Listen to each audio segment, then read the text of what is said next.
You do not hold a position when the enemy has already won. This is not cowardice. This is mathematics. This is the cold calculus that governs modern warfare. When your nation has collapsed, when your allies are in full retreat, when enemy tanks outnumber your anti-tank guns 10 to 1, and enemy aircraft own the sky above you, you do not stand and fight. You fall back. You preserve your force. You save what you can. You live to fight another day. Every military academy in the world teaches this principle. Every general staff manual emphasizes it. There is a brutal logic to war, and sometimes the equation is devastatingly simple. Holding a position against overwhelming force equals annihilation. The textbooks are clear. The historical examples are abundant. When the battle is lost, when the war is collapsing around you, when mathematics dictates certain defeat, you withdraw. But there are places on this earth where the mathematics of war bend. Places where geography becomes a weapon more powerful than artillery. Places where narrow ground transforms overwhelming numbers into a liability. Places where a handful of determined defenders can hold back an army, not because they possess superhuman strength, but because the terrain forces the enemy to attack on the defender's terms, one tank at a time, one company at a time, through a corridor so tight that firepower and numbers cease to matter. The ancient Greeks understood this reality better than any civilization before or since. They had a word for such places.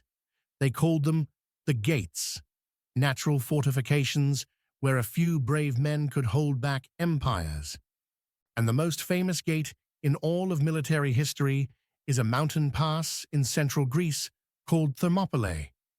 The name means hot gates in ancient Greek, named for the thermal springs that bubble from the earth there. But the place is famous for something else entirely, for blood, for sacrifice, for the most legendary last stand in Western civilization.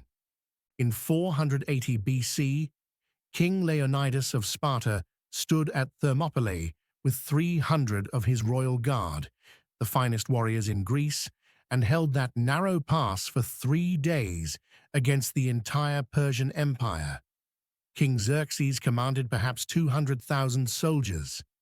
The Persians stretched across the plain, north of the pass, like a human sea, their spear points glinting in the sun, their armor shining, their war drums pounding a rhythm that shook the earth. For 72 hours, the Spartans and their Greek allies made them pay in blood for every foot of ground. The Persians crashed against that narrow corridor in wave after wave. They died by the thousands. The pass became a killing ground. The mathematics said the Greeks should have been annihilated in the first hour. But mathematics did not account for terrain, did not account for training, did not account for men who refused to break. On the third day, a Greek traitor showed the Persians a mountain path that allowed them to outflank Leonidas.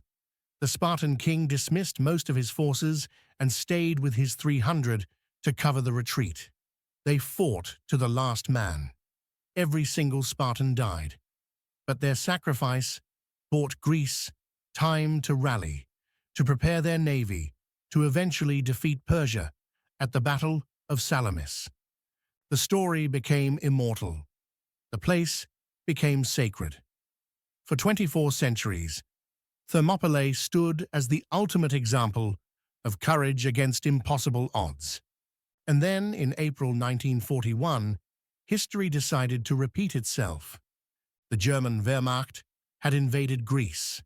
The blitzkrieg that crushed Poland in weeks and France in days was rolling south through the Balkans with terrifying speed. Greek forces, exhausted after 6 months fighting Mussolini's Italy in the mountains of Albania, were collapsing under the German onslaught. British Commonwealth troops, rushed to Greece in a desperate attempt to help, found themselves in headlong retreat toward evacuation points on the southern coast. The situation was catastrophic. 58,000 Allied soldiers needed time to reach the beaches, to board the ships that would carry them to safety in Crete and Egypt. Every hour of delay mattered. Every mile the Germans were slowed meant another 1,000 men who might survive. And standing between those retreating soldiers and the advancing German panzers was the same mountain pass where Leonidas made his stand, the same cliffs, the same narrow corridor, squeezed between mountain and sea, the same killing ground. The Germans expected to blow through Thermopylae in a matter of hours. They had modern tanks, the Panzer III and Panzer IV, that had shattered every defensive line in Europe. They had the Luftwaffe, controlling the skies with absolute supremacy.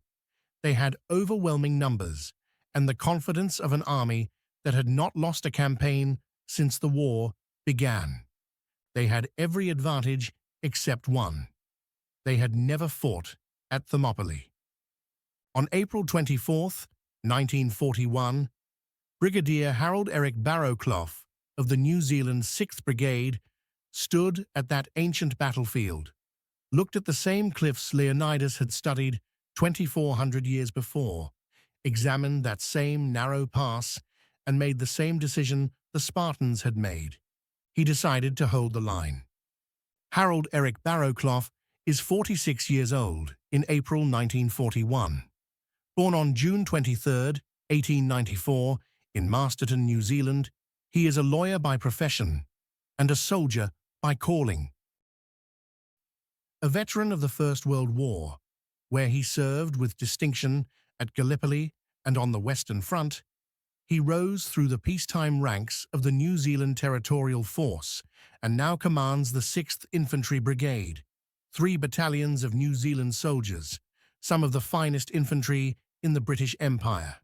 He is tall, lean, methodical, the kind of officer who speaks in measured tones and thinks 3 moves ahead like a chess master. His men respect him because he does not waste their lives. He does not issue orders he has not carefully considered. And when he tells them to hold, they know he has calculated that holding is possible. Now, standing at a windswept crossroads south of Larissa in central Greece, he watches the remnants of the Greek army stream past in defeat. April 19, 1941. The Battle of Greece is lost. Everyone knows it. The Greek forces, heroic in their 6-month defense against Italy, have nothing left to give. The Germans have broken through every defensive line. The situation is chaos. Roads clogged with refugees, soldiers without units, abandoned equipment littering the highways. Barrowclough receives his orders from General Henry Maitland Wilson, commander of British forces in Greece. Take your brigade to Thermopylae. Hold the pass. Buy time for the main force to evacuate. 2 days, Barrowclough. Maybe 3 if you can manage it. Every hour you hold is another 1,000 men who might make it onto the ships. Barrowclough studies his maps with the intensity of a man calculating the odds of survival. He commands approximately 4,000 New Zealand infantry. Alongside him will be the Australian 19th Brigade under Brigadier George Vasey, another 4,000 men, tasked with holding Bralos Pass to the west. Between them, roughly 8,000 soldiers. Supporting them, a handful of British tanks, some artillery, scattered Greek units who refuse to surrender. Against them, the German 5th Panzer Division and the 6th Mountain Division. 15 to 20,000 troops, possibly more. Tanks, artillery, dive bombers, and the full weight of Wehrmacht doctrine that has crushed every opponent it has faced. The mathematics are not in his favor. But then Barrowclough looks at the terrain around Thermopylae, and something in his tactical mind shifts. He sees what Leonidas saw. He understands what the ancient Spartans understood. The pass has not changed in 24 centuries. Stand at Thermopylae today, and you see what soldiers saw in 480 BC. Mountains crowd the western side of the road. Steep slopes of rock and scrub, impossible for vehicles, difficult even for infantry. The eastern side drops to the sea. In ancient times, the water came right to the road. By 1941, coastal marshes have extended the distance, but the effect is the same. Any army moving south must compress into this corridor, must surrender the advantage of numbers, must fight on ground that favors the defender. It is the same tactical reality Leonidas exploited, the same choke point, the same opportunity to turn mathematics inside out. Barrowclough knows his Greek history. Every educated officer of his generation learned about Thermopylae in school, studied it at staff college, understood its lessons about terrain and morale. And now, standing at the actual place in April 1941, looking at mountains that have not moved and a pass that has not widened, he understands with perfect clarity what he is being asked to do. He is being asked to be Leonidas. On April 23rd, the New Zealand 6th Brigade moves into defensive positions. Barrowclough personally walks the ground, examining every approach, every firing position, every potential weakness. He positions his battalions with surgical precision. The 24th Battalion anchors the main roadblock at the narrowest point of the pass. The 25th Battalion covers the left flank in the foothills. The 26th Battalion forms the reserve. Anti-tank guns, the reliable British 2-pounder weapons, are sighted where they can fire down into the kill zone with overlapping fields of fire. The 2-pounder gun is one of the best anti-tank weapons in the world in 1941. Compact, accurate, deadly at close range. Critics will later call it obsolete, but those critics did not see what it could do at Thermopylae. At ranges of 300 to 500 meters, firing downhill at the thinner side armor of German tanks compressed into a narrow road, the 2-pounder is a scalpel. Engineers blow craters in the road, lay minefields, string barbed wire across likely approach routes, prepare demolition charges on every bridge. Artillery, what little there is, registers firing coordinates on every meter of the northern approach. To the west, Brigadier George Vasey's Australian 19th Brigade prepares similar defences at Brallos Pass. The two brigades will operate in coordination, each holding their section of the defensive line, each buying time measured in hours and paid for in blood. The men know what they are being asked to do. They are not here to win a battle. They are here to delay an army. They are the sacrifice that gives their comrades a chance to escape. Some of them, the ones who paid attention in school, who know their classical history, realize exactly where they are. They know what happened at Thermopylae in 480 BC. They know how that story ended. A young New Zealand private, 18 years old, sits in his foxhole on the evening of April 23rd and stares at the cliffs. His sergeant, a veteran of the First World War, sits down beside him. "You know where we are, don't you, son?" the sergeant asks. The private nods. "Thermopylae, where the Spartans fought." "That's right." "How many of them died?" "All 300. The private absorbs this in silence. Then he says, "Do you think we'll die here too?" The sergeant considers the question seriously. He does not offer false hope. "Maybe some of us. But we've got artillery the Spartans didn't have. We've got machine guns. We've got the ability to pull back if we have to. They didn't. But we're fighting the same battle. In a way, yeah.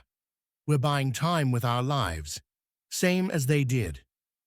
The private looks at his rifle, then back at the cliffs. I'm scared, Sarge. So am I, son. So was Leonidas, probably. But being scared doesn't mean you run. It means you're smart enough to understand what you're facing. The Spartans were scared too. They fought anyway. On the morning of April 24th, 1941, German reconnaissance units of the 5th Panzer Division reached the northern approach to Thermopylae. They report back to their commanders. Allied forces are dug in, roadblocks established, defensive positions prepared, mines detected. The German officers are not particularly concerned. They have just spent 3 weeks smashing through Yugoslavia and Greece. Every defensive line they encountered collapsed within hours. The British are in retreat. The Greeks are defeated. This will be no different. The division commander issues orders. Advance through Thermopylae. Secure the pass by noon. Continue south to cut off the Allied evacuation. They expect to be through by midday. They will not be. April 24th, 1941, 7:30 a.m.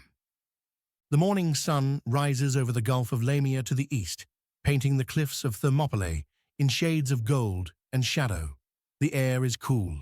The sea glints. It is a beautiful morning, and in 30 minutes, it will become a killing ground. The first German column approaches from the north. Motorcycle reconnaissance leads, soldiers mounted on BMWs with sidecars, scanning for obstacles, for mines, for any sign of resistance. Behind them, armored cars, then the tanks, Panzer IIIs with their 50mm guns, Panzer IVs with short-barreled 75mm cannons. Behind the armor, trucks carrying infantry, self-propelled guns, artillery tractors, the full mechanized weight of a German panzer division on the move, engines roaring, steel tracks grinding against pavement, radio antennae swaying, commanders standing in open turrets scanning the road ahead. They enter the narrowest section of the pass. The mountains press in from the left. Steep slopes of rock, scattered with scrub, impossible for tanks. The coastal plain spreads to the right. Marshy ground, soft earth, death for any vehicle that leaves the paved road. The column compresses. 60 tanks and vehicles that were spread across a 2-kilometer front now squeeze into a column 3 vehicles wide, nose to tail, unable to maneuver. From the hills above, a New Zealand forward observer watches through binoculars. He speaks calmly into his radio handset. Target: column of armor entering the pass. Range 1,400 meters, fire for effect.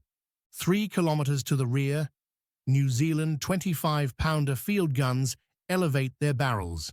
Breech blocks slam shut. Lanyards pulled. The first salvo screams overhead. 8 a.m. The shells land in a perfect bracket. 3 bursts directly ahead of the lead tank, 2 bursts behind the column. The German motorcyclists have exactly 1 second to realize what is happening before the next salvo lands directly on them. The explosions tear through the reconnaissance section. Motorcycles flip end over end. Bodies are thrown across the road. Shrapnel rips through steel and flesh without discrimination. The lead Panzer III stops. Its commander, standing in the turret, drops into the hull and slams the hatch shut. The tank behind crashes into its rear. The column halts in chaos. More shells fall. Not random fire, precise, registered artillery that has spent 2 days calculating these exact coordinates. Every 100 meters of the northern approach has been mapped, ranged, and registered. Now the New Zealand gunners walk their fire up and down the column, methodical and devastating. A Panzer IV takes a direct hit to its engine deck. The tank does not explode. These are not anti-armor rounds, but high-explosive shells meant to kill infantry and damage vehicles. But the explosion shatters the tank's final drive, blows off its track, and leaves 30 tons of German armor immobilized in the center of the road. The tanks behind cannot push past. The road is too narrow. They are trapped. German officers begin shouting orders. Dismount the infantry, deploy into the hills, find the guns, suppress them. But the New Zealand infantry has been waiting for this. From camouflage positions on the slopes, machine guns open fire. The chatter of Bren guns echoes off the cliffs. Tracer rounds arc down into the German soldiers scrambling out of their trucks. Men fall. Others dive for cover behind vehicles, behind rocks, anywhere to escape the steel rain falling from above. For 2 hours, the Germans try to advance. They call in Luftwaffe support, U-87 Stuka dive bombers that scream down with their sirens wailing, dropping 250-kilogram bombs on the New Zealand positions. Some positions are destroyed. Some men die. But the defensive line does not break. The New Zealanders have prepared for this. Their foxholes are deep, their positions dispersed. And after the Stukas finish their runs and climb back into the sky, the defenders emerge from cover and resume firing. By 10 a.m., the German advance has gained 200 meters. 200 meters in 2.5 hours. This is not blitzkrieg. This is the Western Front. This is Verdun. This is everything modern German doctrine was designed to avoid. At the headquarters of the 5th Panzer Division, staff officers stare at situation maps in disbelief. The column should have broken through by now. This is a defeated enemy, a retreating force. Why are they not collapsing? What the Germans do not understand, what they cannot understand because they do not know the history of this place, is that the soldiers at Thermopylae are not thinking about defeat. They are thinking about how many hours they can hold. They are thinking about the ships loading at Kalamata, 200 kilometers south. They are thinking about comrades who need time. They are thinking about Leonidas. 12:30 p.m. The Germans bring up their heavy artillery. 150mm howitzers from divisional assets, positioned on high ground north of the pass. These are not the mobile field guns of the panzer battalions. These are siege weapons designed to reduce fortifications. The barrage begins with a sound like the world ending. Shells fall in a rolling thunder that lasts 30 minutes. The hillside where the New Zealand 25th Battalion is dug in becomes a lunar landscape. Boulders shatter, trees explode into splinters. The noise is beyond human comprehension. A physical pressure that makes eardrums bleed, that turns thought into static. New Zealand soldiers huddle in their positions. Some positions collapse, burying men alive. Some foxholes take direct hits, and the men inside simply cease to exist. But the majority survive because they are dug deep, because their positions are dispersed, because terror has not yet broken their discipline. When the barrage lifts, the German infantry advances. Companies of mountain troops from the 6th Mountain Division, elite soldiers trained to fight in terrain like this. They move fast, using cover, working up the slopes in small teams, leapfrogging from position to position. The New Zealanders meet them with rifle fire, with grenades, with desperate close quarters, fighting among the rocks. A German squad reaches a New Zealand machine gun position. The Bren gunner exhausts his magazine, draws his pistol, and holds them off long enough for his number 2 to reload. They kill 4 Germans in 10 seconds of point-blank fire before a grenade ends it. All along the line, small dramas of life and death play out. Men fight, men die, but the line does not break. By 2 p.m., the Germans have pushed the New Zealand forward positions back 300 meters. They control the lower slopes, but they do not control the road, and as long as the road is blocked, their tanks cannot advance. The German division commander makes a decision. Commit the armor. Push through regardless of losses. The tanks will force the issue. 2:30 p.m. 6 Panzer IVs roll forward, turrets traversing, main guns firing high explosive shells into the New Zealand positions at point-blank range. Buildings explode, stone walls disintegrate. The tanks grind forward, unstoppable, crushing barbed wire beneath their tracks, forcing through the obstacles. But as they push into the narrowest section of the pass, the same bottleneck that trapped Persian chariots in 480 BC, they discover that warfare has not changed as much as technology suggests. The lead tank hits an anti-tank mine. The explosion lifts the front of the tank, blows the track completely off, and drops the vehicle at an angle across the road. The commander, stunned, tries to back up. The engine revs. The remaining track spins uselessly. The tank is stuck.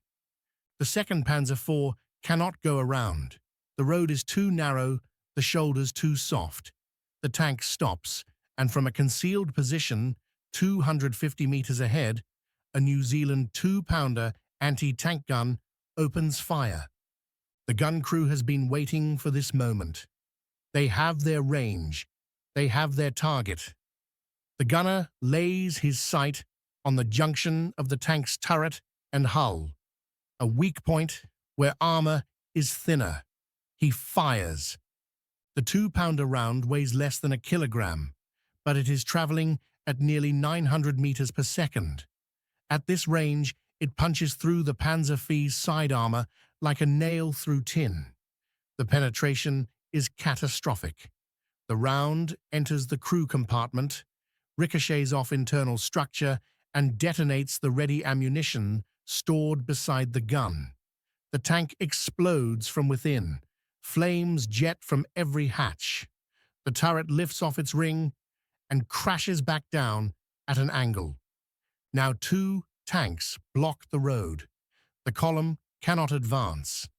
The German tank commanders, sitting in their vehicles behind the blockage, can see what is happening, but cannot respond.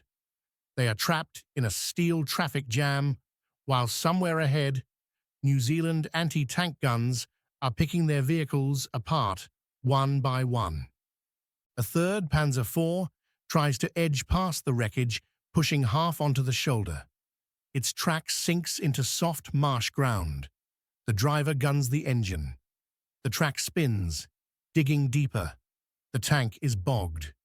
German crews begin bailing out, abandoning their vehicles under fire, running for cover. Over the next hour, New Zealand 2-pounder guns destroy 6 more German tanks.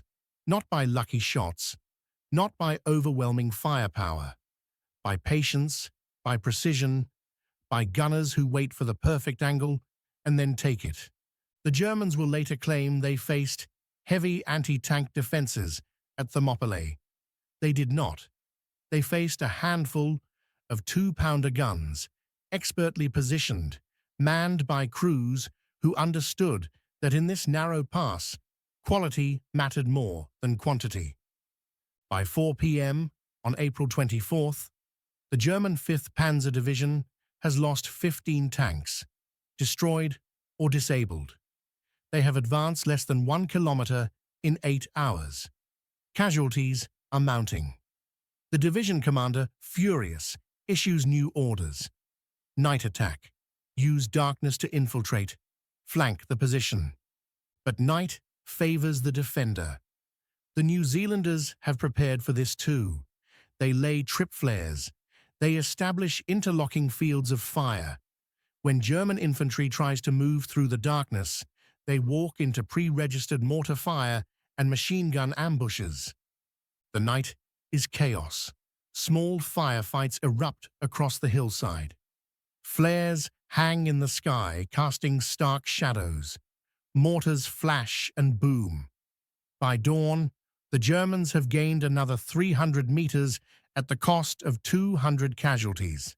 April 25th, 1941. First light. The Germans try again. This time, they are smarter. While the 5th Panzer Division continues its frontal assault, fixing the New Zealand defenders in place, the 6th Mountain Division sends troops through the hills to the west. Elite mountain infantry, carrying only light weapons, they move through terrain the New Zealanders cannot adequately cover. This is the flanking maneuver. This is what happened to Leonidas in 480 BC. And just like in 480 BC, it works. By midday, on April 25th, German troops are appearing on the hills behind the New Zealand positions. The trap is closing. Barrowclough receives the reports. The enemy is behind us. The position is compromised. He does not panic. He has prepared for this. He issues orders calmly. Prepare to withdraw. Leapfrog back to secondary positions, covering fire by platoons. Blow the bridges. Make them fight for every meter. The New Zealand 6th Brigade begins its withdrawal. They do not run. They fall back in textbook fashion. One company covering while another moves, then reversing roles, a fighting retreat that leaves the Germans unable to exploit the breakthrough. Engineers blow the bridges. Demolition charges drop spans into ravines, forcing the Germans to halt and bring up bridging equipment. The delay is measured in hours, but hours matter. By the evening of April 25th, the Battle of Thermopylae is over. The Germans control the pass, but they have spent 2 full days taking a position they expected to overrun in 2 hours. 2 days, 48 hours of delay. Time measured not in territory, but in ships loaded, in soldiers evacuated, in lives saved. The mathematics said the New Zealanders should have been annihilated. Geography said otherwise. If you find this kind of forgotten history as fascinating as we do, we'd be honored if you'd hit that subscribe button. We believe these stories of sacrifice and tactical brilliance deserve to be told, and by subscribing, you help us ensure they aren't forgotten.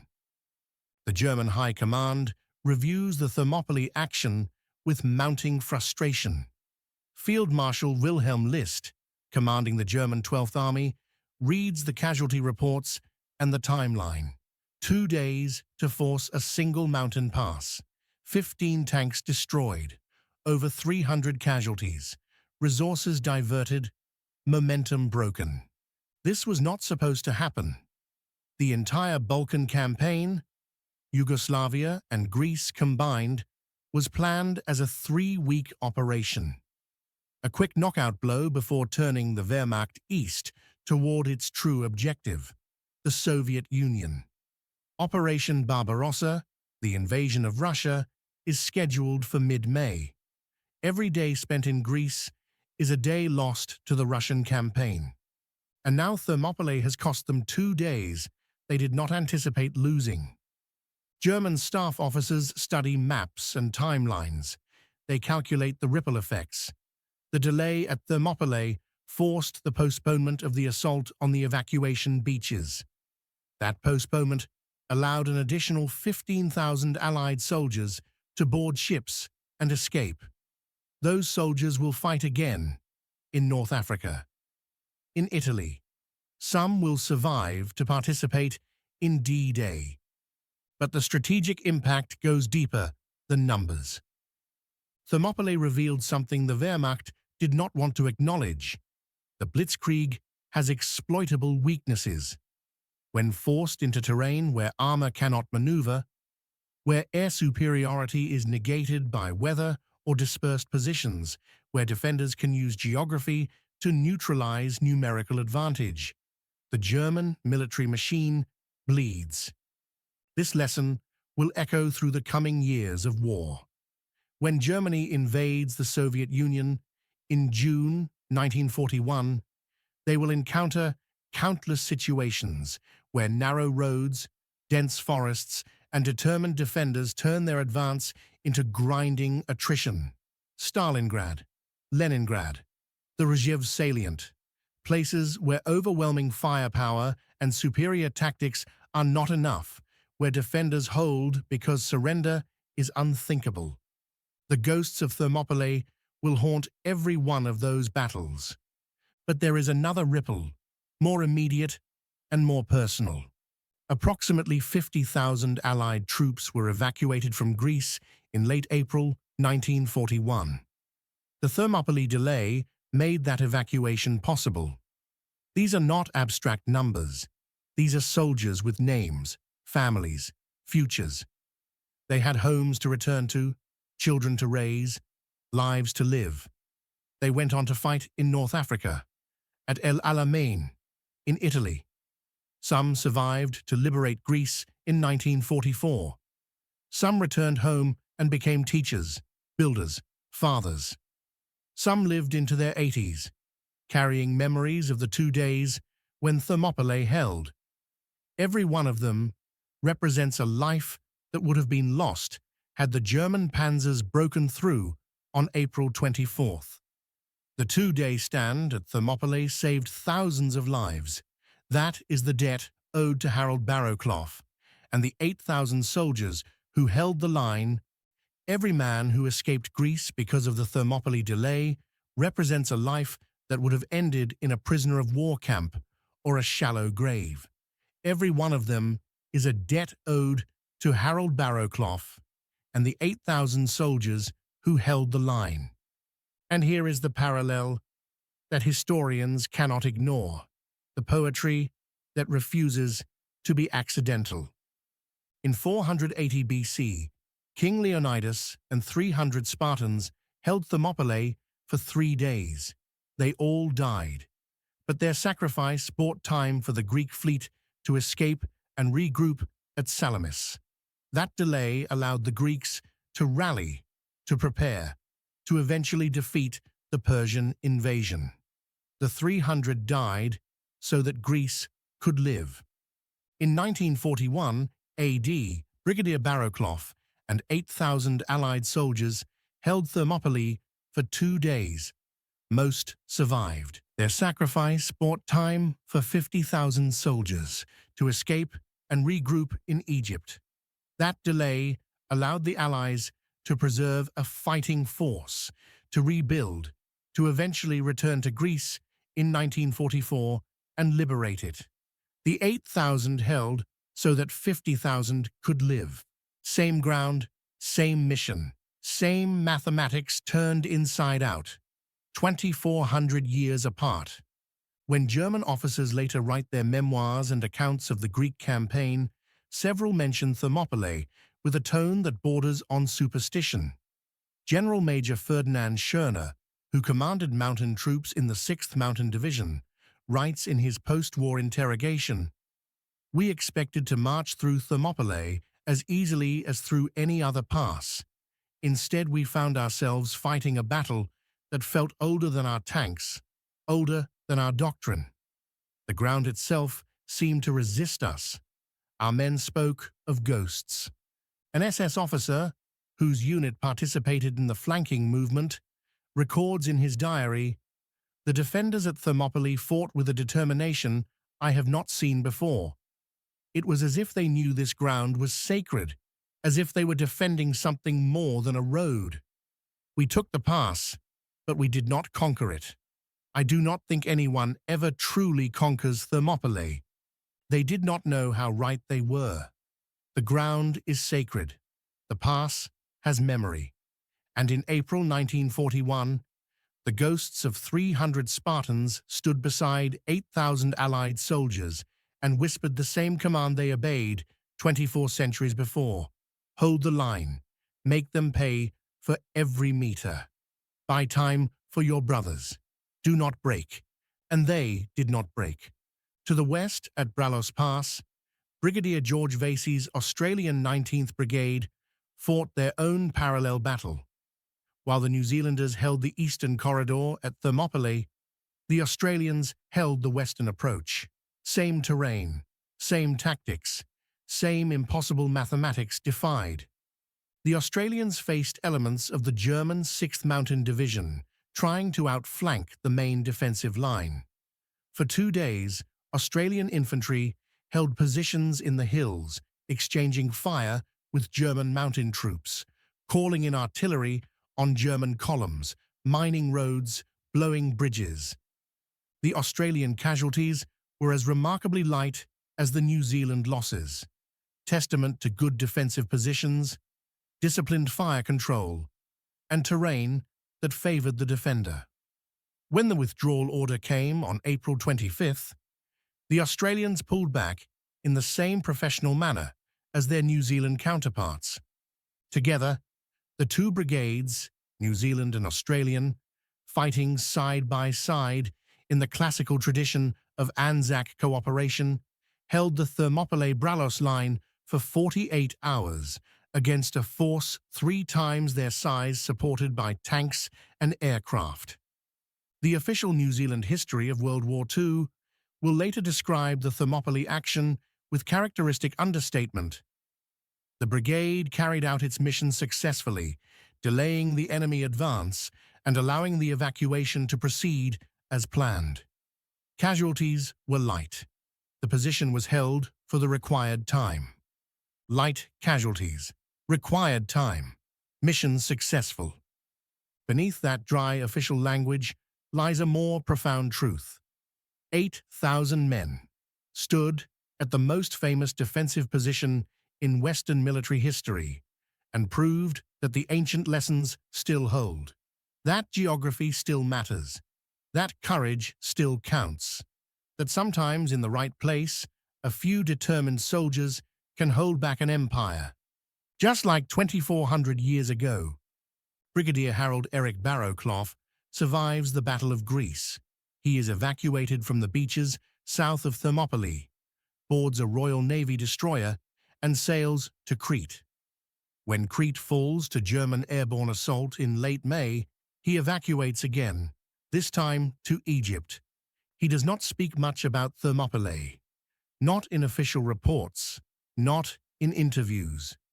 When pressed by journalists eager for heroic quotes, he offers only measured military analysis. We were tasked with holding a position for a specified time.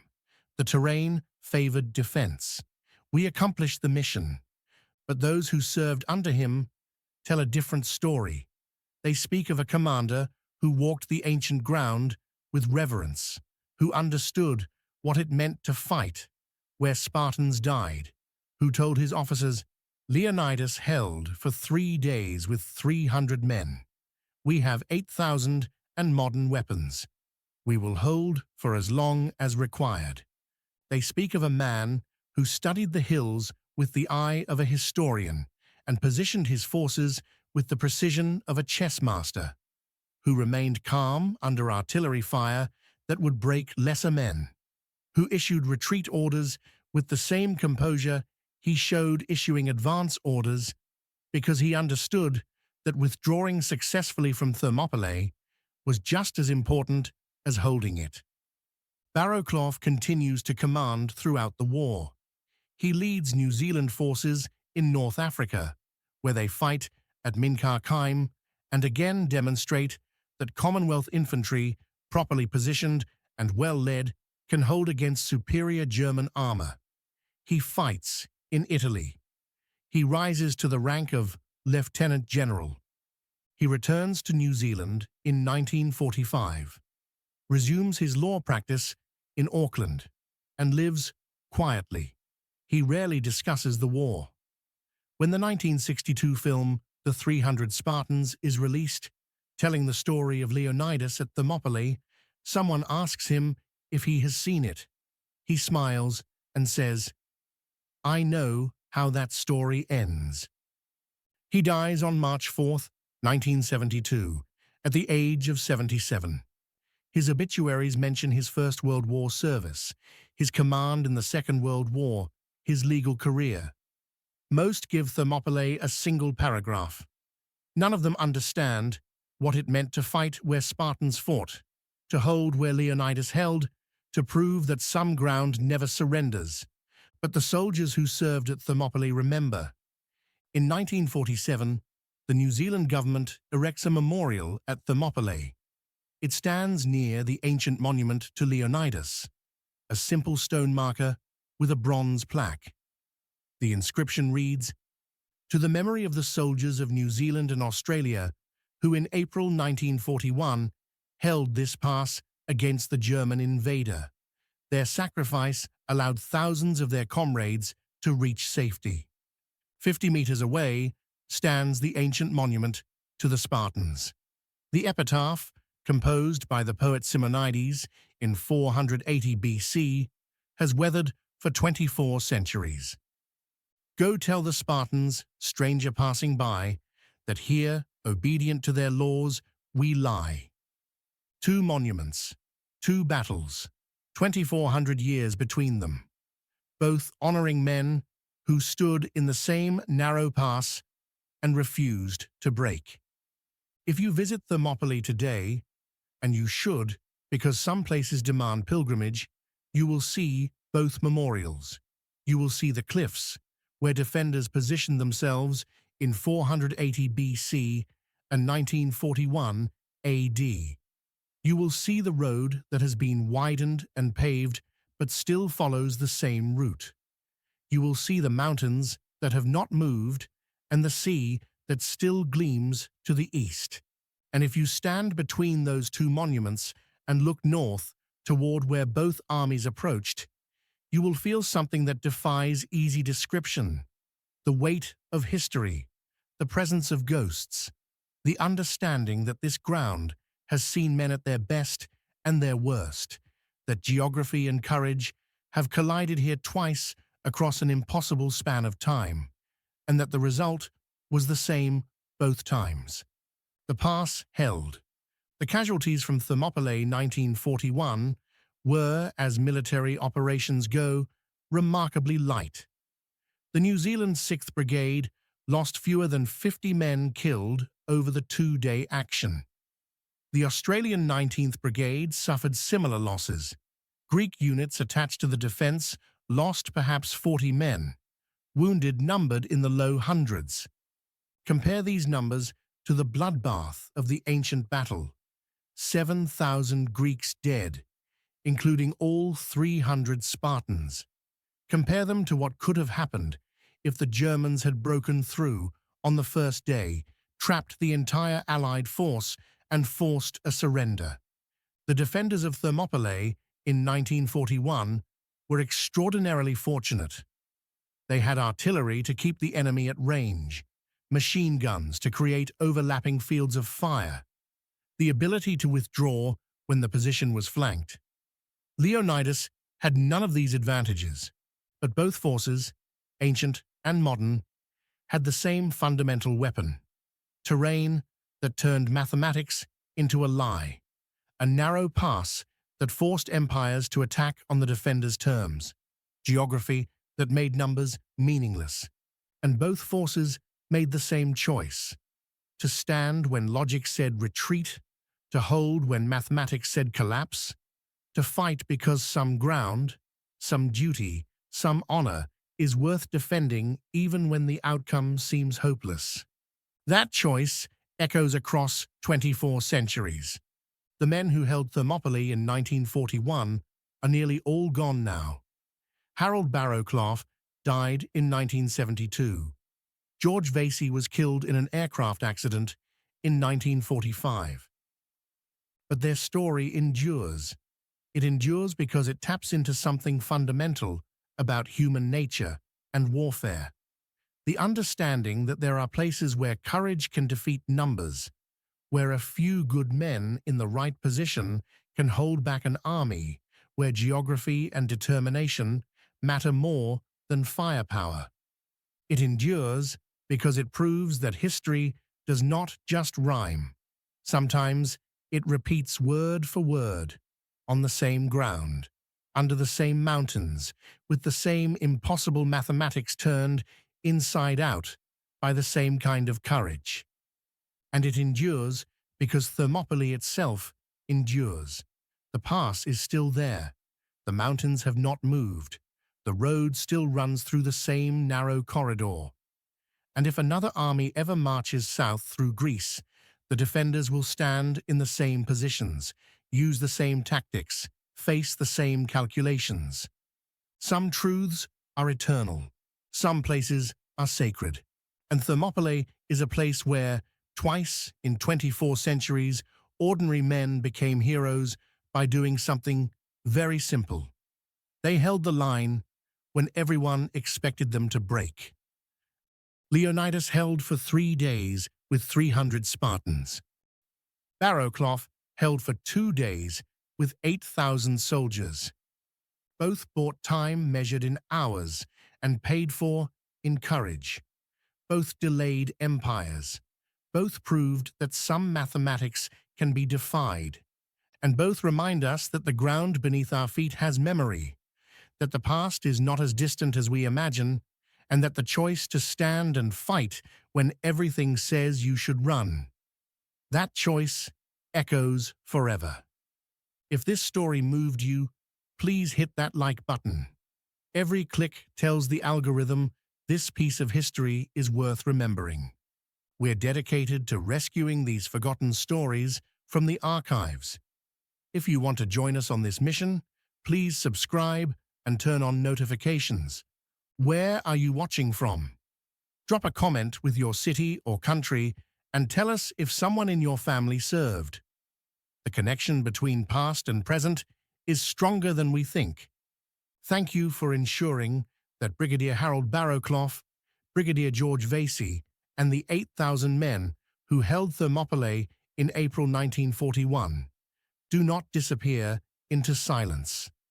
They stood where Leonidas stood. They fought where Spartans fought.